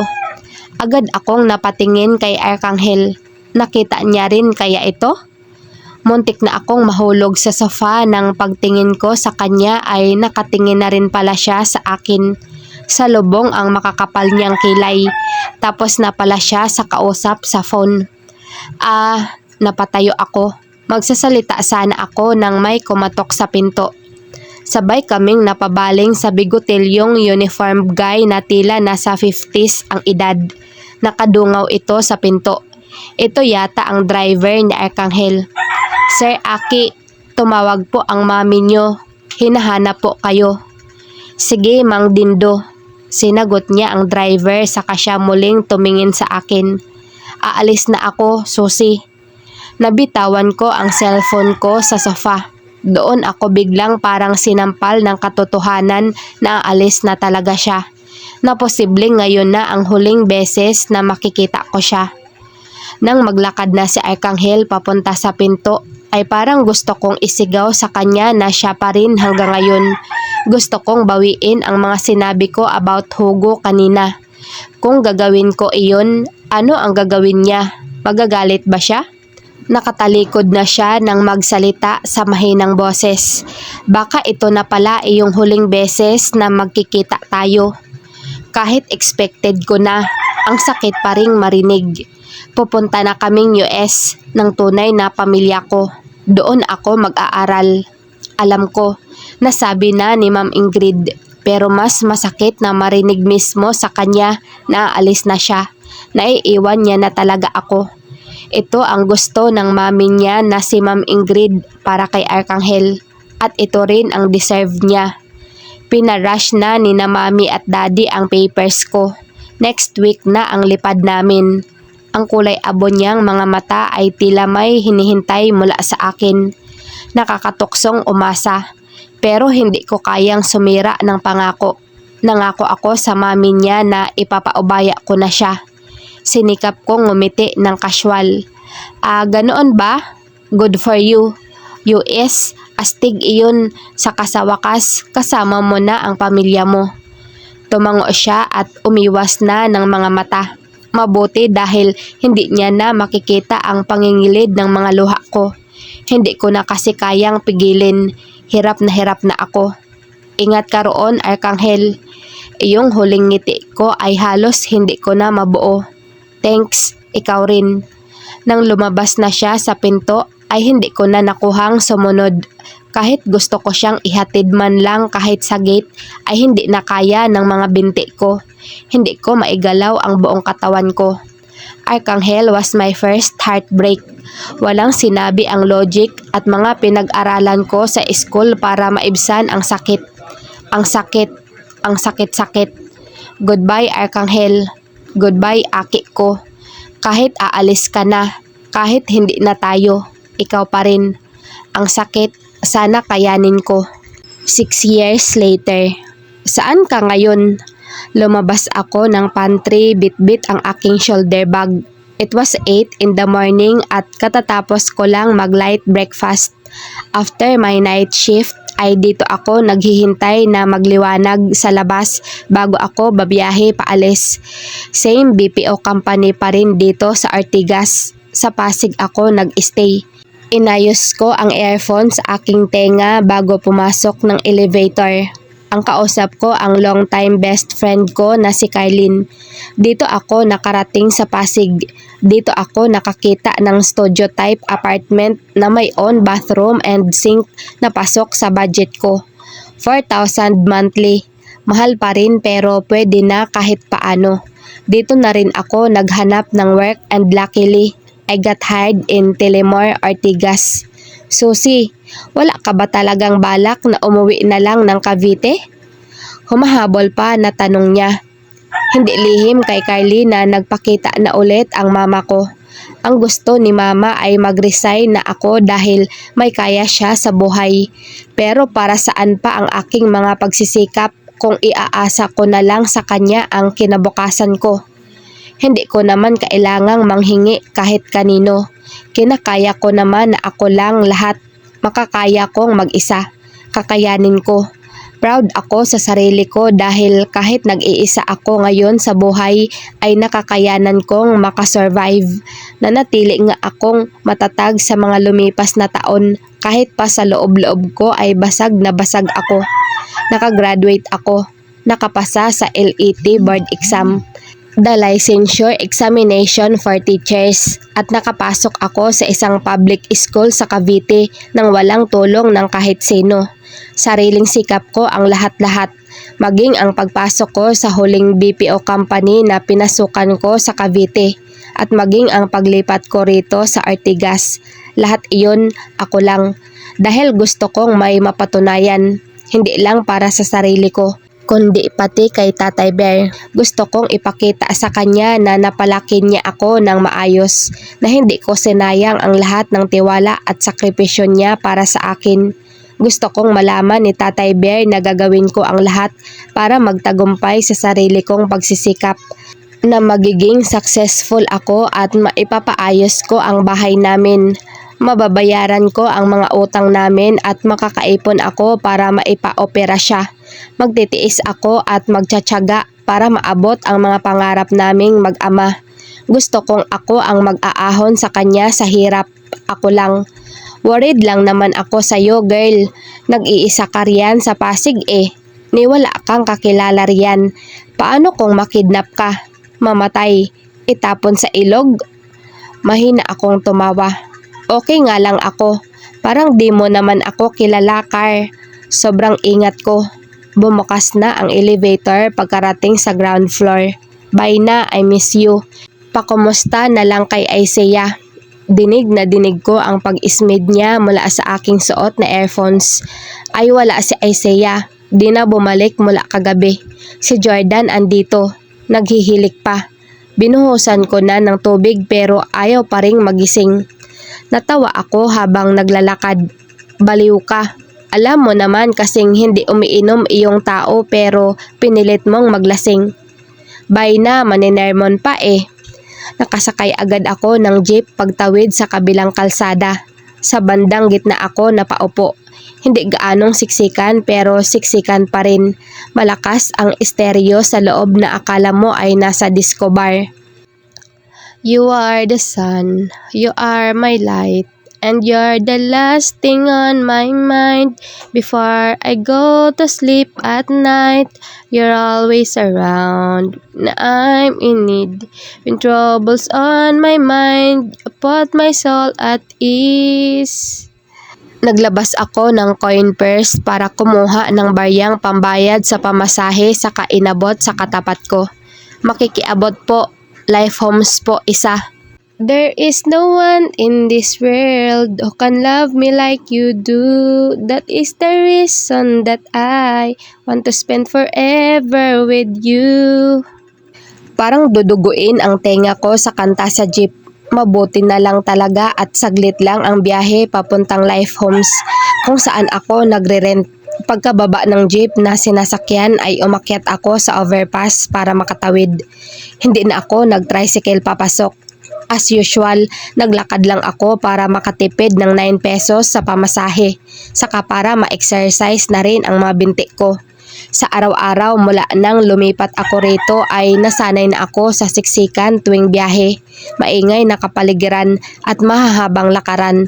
Nai-enjoy ko rin namang magpakapagod dahil pagka-uwi ko ay diretso na ako tulog. Gigising na lang ulit sa hapon para pumasok ulit sa gabi. Habang naglalakad ay nag-beep ang phone ko sa loob ng bag. Inilabas ko iyon para i-check. Tatay Bear, kailan ka uuwi? Nagtipa ako. Me, sa katapusan po, 25 days na lang. Mahahag mo na ulit ang sexy mong anak. Kumain na po ba kayo? Tatay Bear, nagkape at pandesal. Ikaw, baka nagpapalipas ka na naman ng gutom dyan. Alam mo namang ayaw ko ng sexy ka. Mas gusto ko na malusog ang aking Susana. Napangiti ako. Agad din namang nabura ang aking ngiti nang makareceive ako ng bagong message. Handsome Artemy. Bad trip iyong ex mo, te. Di na nawala ng toyo. Parang laging may regla. Naiiling na nagtipa ako. Me, banatan mo kasi. Carry mo yan. Magkasing laki naman na kayo. Hindi pa rin ako masanay-sanay na nasa Pilipinas na ang makulit na ito. At siya nga rin pala ang nag-utos sa akin na sa ganitong name ko i-save ang number niya sa phone ko. Hindi ko na matandaan kung paanong naging kaklose ko si Artemy Wolfgang. Basta bago sila pumunta ng US noon ay inad niya ako sa Facebook. Naging regular liker na siya ng mga ipinopost kong paninda online. Sinubukan kong maging civil pero mahirap dahil nga matindi ang kakulitan niyang taglay. Hanggang sa nakakachat ko na siya at namalayan ko na lang na close na kami. Na parang bigla akong nagkaroon ng ubod ng ligalig na nakababatang kapatid na lalaki. Artemy was only 21 pero tapos na ng college. Matalino siya at ilang beses na na-accelerate. Ngayon ay kumukuha siya ng masteral habang pumapasok na rin sa kumpanya ng kanilang pamilya. Perpekto na sana ang lalaki kung hindi lang masyadong maligalig. Pero kahit close na kami ay naka-unfollow ako sa profile niya. Wala lang. Ayaw ko lang makakita ng mga post niya o mga tag post and photos sa account niya. Kahit kasi sabihin kong okay na ako, nabibitter pa rin ako kapag nakakakita ng mga family post and photos nila. Ang kaso may sadimonyeto itong si Artemy. Nagsawa na lang ako kakasaway sa kanya dahil hindi siya tumitigil sa pag-a-update sa akin sa mga aktibidades ng kuya niya. Handsome Artemy. Mas matindi ginawa ko. Evil and laughing emoticon. Hay, ano na naman kaya? Ang isang ito akala mo hindi binata, kundi 5 taon lang kung mag-isip. Handsome Artemy. Sabi ko, ka-text kita. Ayun, deadma lang naman. Pero pag alis, muntik mabangga ng kotse niya yung gate namin. Lol, laughing emoticon. Napatisk ako sa kalokohan ni Artemy. Doble ang ligalig niya kaysa sa kuya niya noon. Natigilan ako bigla. Kumusta na nga ba kaya ang kuya niya? Maligalig pa rin kaya? Malamang nag-mature na. Ilang taon na ang lumipas. Bago umuwi si Arcangel ng bansa ay 5 taon siyang nag-aral sa Amerika. May sarili rin siyang mga tutors na umaasikaso sa kanya. Ayon pa sa mga kwento ni Artemy, ay maliban pa sa pag-i-intern ni Arcangel sa branch nila sa Italy ay habang nag-aaral, pumapasok na rin siya kumpanya nila sa New York. Masyado na siyang mataas na dapat lang talaga na mangyari. Siya ang successor ng hotel and casino magnate na si Alamid Wolfgang. At ngayong nasa Pilipinas na siya ulit, habang nagpapahinga ang daddy niya ay siya ang tumatayong acting CEO ng VAR. Bawal ang maligalig na CEO. The last time na aksidenteng nakita ko ang picture ni Arcangel Wolfgang sa isang business magazine ay nalula ako. Akala ko nga GQ Men's Magazine yung hawak ko. He looked dashing in his gray business suit, and I had to admit that he was still ravishingly handsome as hell. Iyon nga lang, napakaseryoso niya, ni walang kangiti-ngiti. Parang galit sa mundo, parang galit sa akin. I let out a deep sigh. Inaagiw na naman tuloy ang isip ko. Nagtipa ako ng reply kay Artemy. Alam mo maigi mong gawin, pakatino ka riyan sa kumpanya nyo para naman makakuha ka ng magandang posisyon. Mula nang umuwi ka ng Pilipinas, puro ka na lang girls and party. Saglit lang ay mag-reply agad ang makulit. Handsome Artemy. Naman ate, pati ba naman ikaw sisermonan ako? Crying emoticon. Dapat naman talagang sinisermonan ang mga immature at spoiled brat na tulad mo. Dapat nga sinturunin ka pa ng daddy mo para tumino ka. Handsome Artemy. Parang nanay, lol. Hindi na ako nag-reply ulit. Lumiko na ako sa street kung saan ako nakatira. Sinturunin na talaga ako, so gatago na. Laughing emoticon. Ibinalik ko sa bag ko ang phone. Mabait naman si Artemy. Maligalig lang talaga. Pero aaminin ko na malaking tulong siya noong mga panahong durog na durog ako sa pagkawala ng kuya niya sa buhay ko. Tuwing umiiyak ako sa gabi ay nagme-message siya. Pinapagaan niya ang loob ko sa pamamagitan ng pagbibiro. Para akong nagkaroon ng instant little brother sa katauhan niya. Ano kayang sasabihin ni Arcangel na hanggang ngayon ay nakikipag-communicate pa rin ako sa kapatid niya? Of course, he knew. Ang hindi lang alam ay kung ano ang nasasabi niya tungkol dito. Kung ayos lang ba sa kanya. Pagkarating sa studio type apartment ko ay nagpalit agad ako ng damit. Baby pink cotton sleeveless nightwear na may print ng mukha ni Hello Kitty sa harapan ang napili kong isuot. Hindi ako nagsusuot ng bra kapag nandito lang sa bahay. Mamayang gabi ay mag-o-online transfer na ako kay Tatay Bear ng half salary ko this cut off. Pasasaan ba't mafo-fully paid na namin ang utang namin sa lending na ginamit niya sa pagpapagamot noon. Kaunting tiis na lang at sunod ko namang pag-iipunan ay ang pagpapaayos ng second floor ng bahay namin para pwede na kaming tumanggap ng bed spacer. Humarap ako sa salamin at nagbrush ng buhok. Bago matulog ay binabrush ko ang lampas balikat kong buhok para mapanatili ang kintab nito.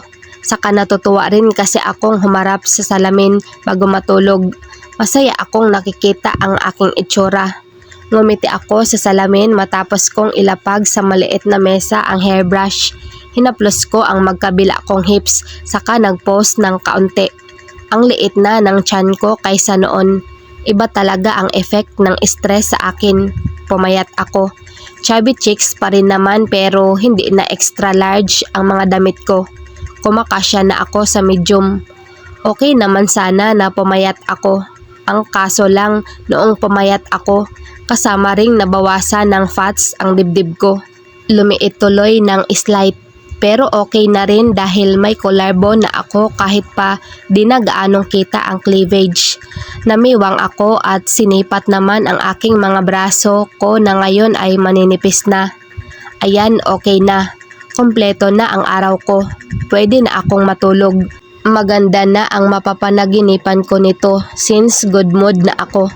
Dahil kumain na ako sa office ay hilamos at toothbrush na lang ang gagawin ko. Goods na akong mahiga sa kama.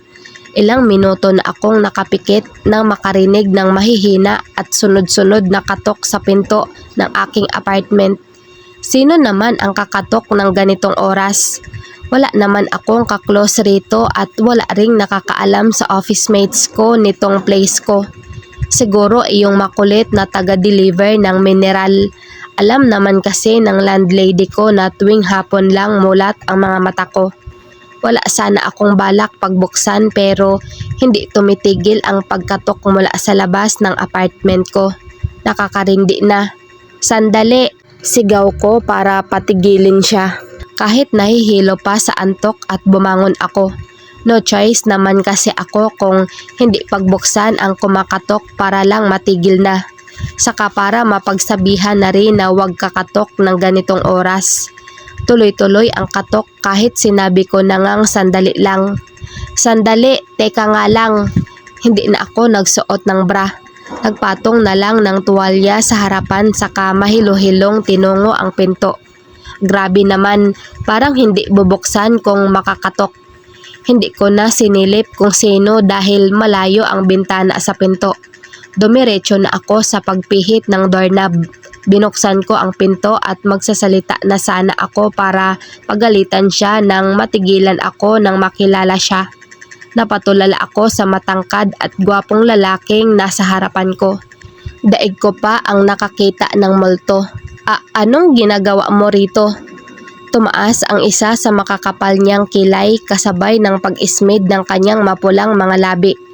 Should I be the one asking you that? Napaatras ako nang humakbang siya. Walang hirap siyang nakapasok sa loob ng apartment ko. Susana Alcaraz, why the hell are you hiding from me?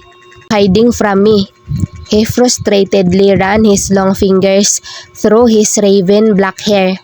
He was wearing a plain black long sleeve button down polo and a slim fit color gray slacks. Sa paahan ay nakamedyas na lang dahil iniwan niya sa labas ng aking pinto ang sapatos niya nang pumasok siya kanina.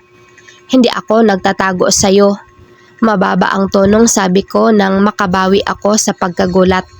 Inayos ko ang tuwalyang nakatakip sa harapan ng suot kong duster. Pero ang totoo ay nagtatago talaga ako. Halos kami na ang magkasama mula noon. Sanay na kami sa isa't isa. Pero ayaw ko sana na maging hadlang iyon para sa kanya-kanya naming buhay. So what is this, ha?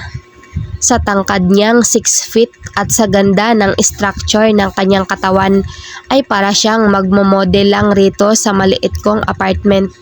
And it's funny how he looked like a clueless little child despite of his strong presence in the room. Gusto ko lang umalis ng Cavite at sumubok dito. Mababa ang tono na sabi ko. Isa iyon sa nangungunang dahilan. Is this because of your mom? He didn't buy my excuse. Umalis ka para iwasan siya? Umiwas ako ng paningin. Bakit hindi mo na lang sinabi sa akin? Kung gusto mo lang palang lumayo sa kanya, tutulungan naman kita. I have a condo in QC. Papahiram ko iyon sa'yo. You know na hindi naman kita papabayaan. Umiling ako at naupo sa gilid ng kama. Ayaw kitang abalahin. Tis, kailan ka ba naging abala sa akin? Muli niyang nahagod ang buhok. I'm okay. You see, kinakaya ko naman. Kinakaya? Inilibot niya ang paningin sa maliit kong studio type apartment. Oo, maliit lang ito. Simple lang. Mahinang sabi ko. Pero okay naman ako rito. Nakita mo naman, maayos at malinis naman itong place ko. Kahit paano, kompleto naman ang mga pangangailangan ko rito. Isa pa, gusto ko ring magsimula sa umpisa. Tumayo sa sarili kong mga paa na walang tulong ng iba. Napahinga siya ng malalim. Nag-squat siya paluhod sa harapan ko para pumantay siya sa akin. May tiwala naman ako sa iyo eh. Iyon naman pala. Ginulo niya ang buhok ko. Ang akin lang, inaalala ko iyong safety mo. Safe naman ako rito. Oo na, sige na. Inabot niya ang kaliwang pisngi ko at marahang pinisil. Panalo ka na nga. Marahan kong tinabig ang kamay niya na nasa pisngi ko pa rin. May bigla akong naisip. Paano mo nga pala nalaman kung saan ako nakatira? He gave me a sexy and naughty grin. Ano nga? Pinisil ko rin siya. Pero doon sa matangos niyang ilong. Paano nga? Diniinan ko ang pisil. Piniga ko si Mang Andres. Pahingal na sagot niya pagkatabig sa kamay ko. Ano ba? Papatayin mo ba ako? Natawa ako sa kanya dahil namumula ang mukha niya. Sigurado ka bang ikaw ang pumiga kay Tatay Bear at hindi ang mami mo, ha? Alam na alam ko na kasi ang galawan ni Hugo. Ang laki-laking tao pero mamas boy pa rin. Tumayo ako at hinila na rin siya patayo. Sige na, layas na. Tutulog na ako. Wala pa akong tulog kasi night shift ako. Tisk, is this how you treat your BF? BF? Pinanlakihan ko siya ng mata. Best friend. Inirapan ko siya. Yan, linawin mo. Nakatitig lang naman si Hugo sa akin. Inirapan ko ulit siya para lang mawala ang awkwardness sa hangin dahil sa mga titig niyang malalalim. Ito ang nakakairita. Minsan bigla siyang sumiseryoso at tumititig ng ganito. Naiilang tuloy ako. Sige na, uwi ka na. Baka lalo kang matraffic pa uwi. Umismid ang natural na mapula niyang mga labi. Para namang hindi pa ako sanay sa traffic. After the night na umalis si Arkanghel, bumalik si Hugo. Nadatnan niya ako noong umiiyak. Ang akala ko aasarin niya ako. Hinintay ko na asarin niya ako pero hindi niya iyon ginawa. Tinabihan niya lang ako sa sofa at sinamahan hanggang sa tumahan at kumalma ako. Sa loob ng ilang taon ay siya na ang naging kasakasama ko. Kahit pa magkaibang university ang pinasukan namin noong college ay tuloy pa rin siya sa pagpunta-punta sa amin. Tuwing Sunday, hindi siya pumapalya na dumalaw sa bahay para mangulit. Okay si Hugo, medyo salbahe lang talaga. Pero mabait din naman. Nakakainis lang siya kapag ginagawa niya akong third party sa mga nagiging girlfriends niya sa school. Kaya ayun, feeling ko tuloy ay half ng female population ng DLSU, Dasmariñas, ay galit sa akin. Lumakad siya papunta sa maliit kong lababo kung saan nandoon ang maliit kong rice cooker. Ano bang makakain dito, ha? Wala, sa pantry sa office kasi ako kumain. Hays, no ba yan? Tila batang maktol niya. Nangangalkal siya sa cupboard ko. Akala mo talaga hindi 27-year-old professional engineer. Kakapasa niya lang sa board exam at doon siya ngayon nagtatrabaho sa construction company ng daddy niya. Noon ay hindi ganoon kalaki ang Aguilar Construction Company. Pero sa nakalipas na mga taon ay mas napalago iyon ni Mr. Aguilar na daddy ni Hugo. At bilang only son ay si Hugo lang ang tagapagmana. Bigati na talaga siya. Ang kaso minsan ay isip bata pa rin talaga. Huwag ka na ngang magmaktol. Ang tanda mo na, Hugo. Sita ko sa kanya. Mahigit 3 taon ang tanda niya sa akin pero parang ako ang tumatayong ate niya. Tiningnan niya ako gamit ang nanunumbat niyang mga mata. Pakasama talaga ng ugali mo, Susana. Pigil ang ngiti na nilapitan ko siya. Kasi wala nga akong pagkain dito. Di ibili mo ko. Paghanda mo ko. Napaka-demanding naman. Humalukip-kip ako. Wala pa nga kong tulog eh. Dinuro niya ang ilong ko. Hoy babae. Hindi pa rin po ako nakakatulog dahil after ng meeting ko kaninang 2 AM sa site ay bumiyahe na agad ako para hanapin itong place mo. Hindi ako nakapagsalita. Paano ba naman ay sobrang lapit na pala namin sa isa't isa. Ang liit naman kasi ng espasyo rito sa may lababo ko. Iyan tuloy, iyong mukha ko, halos dumikit na sa ilalim ng leeg ni Hugo. At gutom na gutom ako kaya wag mo akong pakitaan ng kamalditahan dyan dahil baka ikaw ang kainin ko. Napaatras ako bigla. Dinampot niya ang susi ko ng apartment na nakapatong sa gilid ng sofa. Ibinulsa niya iyon. Diyan ka lang, lalabas ako. Ako na bibili ng pagkain. Inirapan niya ako at saka nilampasan para pumunta sa pinto. Napabuntong hininga na lang ako nang lumabas na si Hugo. Knowing him, kapag may ginusto, wala nang makakabali. Bumalik na lang ako sa kama at nagkumot. Antok na kasi talaga ako, kaya hahayaan ko na lang siya sa gusto niya. Aalis din naman siguro siya mamaya. Dahil sa antok at pagod ay mabilis akong nakabalik sa tulog. Ring ng phone ko ang gumising sa akin. Pupungas-pungas akong bumangon para hanapin ang phone ko. Ang alam ko ay pa-dead bat na iyon kanina. Nakalimutan kong i-charge bago ako mahiga. Sa bedside table ko nakita ang phone ko. Pag-check ko ay may 2 missed calls ako from Artemi. Ano naman kaya ang kailangan ng makulit na ito?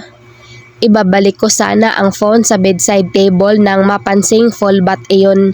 Nang tingnan ko ang shoulder bag ko na nasa sofa ay nasa ibabaw niyon ang nakaroll kong charger. Nangunot ang noo ko. Wala naman akong naalalang nag-charge ako kanina. Naalala ko si Hugo. Galing nga pala siya rito kanina. Sukat nang maisip si Hugo ay bumangon ako sa kama. Wala na siya sa kahit saang sulok ng maliit kong apartment. Siguro ay umuwi na habang tulog ako. Nang mapatingin ako sa lababo ay wala na ang maruming mug na ginamit ko kagabi. Nilapitan ko ang lababo para i-check. Yung bote ng Joy dishwashing liquid ko na puno pa kanina ay ngayon nangangalahati na. Nasapo ko ang aking ulo. Hi Hugo. Sa maliit kong trash can ay may maruruming plastic na halatang ulam at kanin ang mga laman kanina. Mukhang bumili nga ng pagkain si Hugo at dito kumain. Mukha ring wala siyang ibang mabilhan kaya nagtiyaga siyang paninda sa mga karinderya. May nakatakip na mangkok sa gilid. Tinirhan pa ako ng ulam. May isang plastic pa ng kanin at may nakapatong na maliit na note sa ibabaw niyon. Maliban sa mangkok na may takip ay wala naman nang iniwang kahit anong hugasin si Hugo. Hinugasan niya ang pinagkainan niya. Ang kaso naman ay halos ubusin niya ang dishwashing liquid ko. Sa isang pirasong plato, kutsara, tinidor, baso at mug ay nakakalahating bote agad siya ng Joy. Hindi niya yata alam na kaya ng isang patak ang isang katutak. Sumunod kong pinuntahan ang banyo dahil naiihi ako. Pagbungad ko pa lang sa pinto ay naamoy ko na ang aking Palmolive violet shampoo at pink safeguard. Napailing na naman ako. Mukhang nakiligo pa si Hugo bago lumayas. Hindi na ulit ako nakatulog kaya bumangon na ako. Nag-check ako ng paligid. Malinis naman. Mukhang nagwalis din si Hugo bago umalis. Okay na sana kaso na-discover ko na sa ilalim ng sofa niya tinambak ang lahat ng winalis niya. Tapos nakita ko pang nasa laundry basket yung towel ko na halatang ginamit niya noong naligo siya. Seriously? Di man lang ba niya naisip na ginagamit ko ang towel na ito? Ni hindi man lang ba siya nag-cringe na sumayad sa buong katawan ko ang towel na ito? Pagsapit ng gabi ay nagready na ako papasok sa work. Bago sumakay ng jeep ay nakareceive ako ng text message from Hugo. Gorgeous Hugo. Going to work? TC. Napangiting naiiling ako. Siya nga pala ang mismong nag-save ng name niya sa contacts ko. What? Mag-aawol ka? Tanong ko sa kasama ko sa account na si Kadesa. Siya lang ang kaibigan ko rito sa Ortegas. Sabay ang 1 hour break namin kaya magkasama kami ngayon sa lounge at nagpapahinga.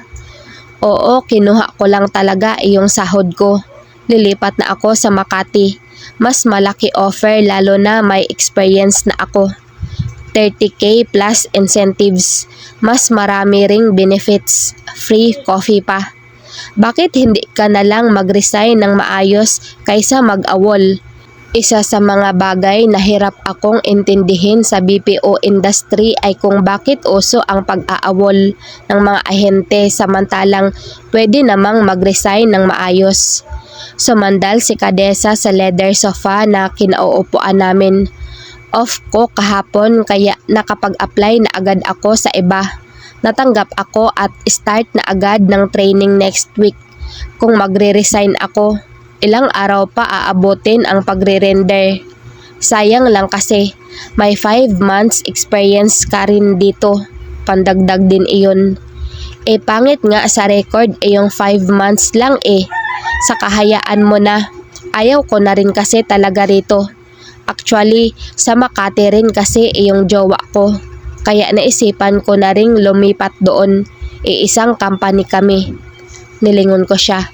Makikipag-live-in ka na sa boyfriend mo? Yap. Masayang sagot naman niya. Hindi nga lang namin solo iyong place. Condo share kasi. May iba kaming kasama. Kanya-kanyang bayad din. 6K a month per head. But still, makakasama ko pa rin siya. Sige, good luck na lang. Wala naman kasi akong karapatang pigilan o paghimasukan siya sa mga desisyon niya sa buhay. 28 na si Kadesa at ilang beses na rin siyang nagkaroon ng boyfriend at ka-live-in. Alam niya na ang pinapasok niya. Sumandal din ako at pumikit. Pinahinga ko ang mga mata ko dahil kanina pa ako nakatutok sa monitor. Masyadong mabilis talaga ang buhay rito sa Ortigas. Kasing bilis ng mga sasakyan at ng kislap ng iba't ibang ilaw sa kalsada. Ako lang naman ang mabagal at napag-iiwanan. Pagkatapos ng shift at 2 hours OT ko ay sinagot ko ang tawag ni Artemy.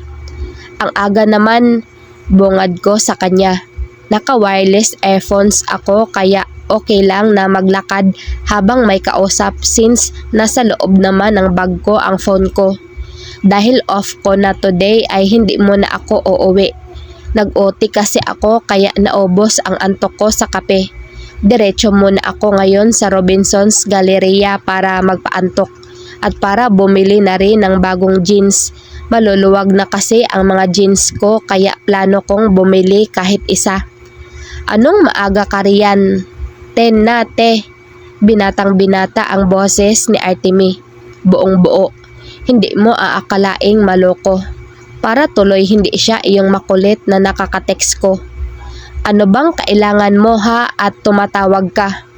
Tuloy-tuloy ako sa paglalakad. Nang makalampas ng Metro Walk ay natanaw ko na ang building ng Robinsons Galleria. Ate, birthday ko sa katapusan. Punta ka naman. Nahinto ako sa paglalakad. Please, kahit walang gift kasi alam ko namang kuripot ka. Ano kasi? Bumagal ang pagkilos ko. Kasi nakapangako na ako sa tatay ko na uuwi ako ng Cavite sa katapusan. Totoo namang uuwi ako ng Cavite. Totoo ang dahilan ko. Pero kahit walang dahilan, hindi ko yata talaga kayang pumunta sa birthday ni Artemy. Saglit lang naman te. Gabi naman ang party ko. Pagkatapos, pahahatid na lang kita sa family driver namin pauwi sa inyo. Bakit ba kailangan pang pumunta ako? Marami ka naman sigurong friends na pupunta. Narinig ko ang pagtisk niya. Oo, marami nga. Pero syempre iba ka. Ikaw ang ate ko Art, nahihirapang sambit ko. Inaalala mo ba si kuya? Hindi ako makasagot. Hindi na rin ako makalakad. Sus, hayaan mo iyon. Saka naka-move on ka na naman, di ba? Napasinghap ako sa tanong niya. O bakit? Siguro di ka pa nakaka-move on kay kuya no? Napanganga ako dahil bigla na lang siyang tumawa sa kabilang line. Hanep, di ba may new BF ka na? Lah, playgirl si ate. Ilang beses ko nang niliwanag na hindi ko boyfriend si Hugo pero ayaw niya pa ring maniwala. Last year kasi ay nagkausap na sila nang sagutin ni Hugo ang tawag niya habang nasa banyo ako. Mula noon ay inakala na ni Artemy na boyfriend ko nga si Hugo. Nanlaki ang mga mata ko. Artemy, ano ba? Siyempre awkward na umattend ako sa birthday party niya dahil nandoon ang kanyang pamilya. Kahit pa kaibigan ako ni Artemy, anak pa rin ako ng taong dahilan kung bakit matagal na nasaktan ang parents niya. At dahilan kung bakit nasaktan din ang kuya niya. Sige, bahala na. Sabi ko na lang para magtigil siya. Pero hindi talaga ako pupunta. Hindi ko kayang pumunta. Nakakatawa kasi napakatagal na pero hanggang ngayon hindi ko pa rin kaya. Hindi ko pa rin talaga kaya. Hindi ko kayang makita ang kuya niya. Sige na Art, tatawid na ako. Pagsisinungaling ko. Pinatay ko na ang phone bago pa siya makapagsalita. Binilisan ko ang aking mga hakbang para makarating na sa mall. Gusto ko nang malamigan dahil kinakapos na ako sa paghinga. Ang bilis-bilis ng pintig ng puso ko. Parang tanga, parang nababaliw. Naiisip ko pa lang na magkikita kami ulit ng kuya niya ay nanginginig na ang mga tuhod ko. Hindi ko kaya. Hindi ko kayang makita ang reaksyon niya kapag nakita niya ako. Imagine, ako na dating mahirap na mataba ay naging ex ng isang Arkanghel Wolfgang. Nakakatawa na nakakahiya. Baka nga ngayon ay nasusuka na siya kapag naiisip niya iyon. Sino na lang ba ako ngayon kumpara sa kanya?